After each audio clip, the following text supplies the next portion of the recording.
Audio Jungle।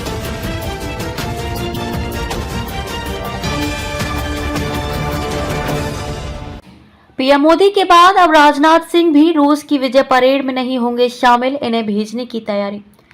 Bharat के रक्षा मंत्री राजनाथ सिंह के 9 मई को मॉस्को में आयोजित होने वाले रूस की विजय दिवस परेड में भाग लेने की संभावना नहीं है। इससे पहले ये घोषणा की गई थी कि प्रधानमंत्री नरेंद्र मोदी भी इस आयोजन में शामिल नहीं होंगे। ये फैसला ऐसे समय में आया जब पिछले महीने जम्मू कश्मीर के पहलगांव में हुए आतंकी हमले के बाद देश की सुरक्षा स्थिति संवेदनशील बनी हुई है। प्रधानमंत्री नरेंद्र मोदी को रूस ने इस साल विक्ट्री डे समारोह में आमंत्रित किया था, लेकिन उन्होंने अपनी यात्रा रद्द कर दी। अब उनकी जगह रक्षा राज्य मंत्री संजय सेठ भारत का प्रतिनिधित्व करेंगे।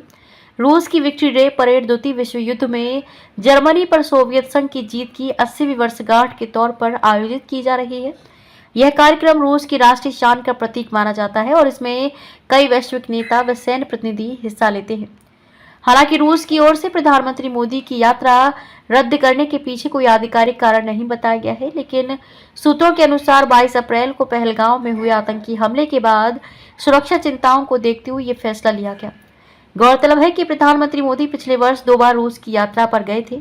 एक बार राष्ट्रपति व्लादिमीर पुतिन के साथ वार्षिक सम्मेलन के लिए और दूसरी बार कजान में आयोजित ब्रिक्स सम्मेलन में भाग लेने के लिए। इस वर्ष के अंत में राष्ट्रपति पुतिन भारत की यात्रा पर आ सकते हैं, जहां वे भारत रूस वार्षिक सम्मेलन में हिस्सा लेंगे। पहलगाम हमले की निंदा करते हुए पुतिन ने इसे क्रूर अपराध बताया और आतंकवाद के खिलाफ भारत के साथ खड़े रहने का भरोसा दिलाया। प्रधानमंत्री मोदी ने भी इस हमले के बाद सख्त रुख अपनाते हुए कहा कि आतंकियों और उनके सरपरस्तों को धरती के किसी भी कोने में ढूंढकर सजा दी जाएगी।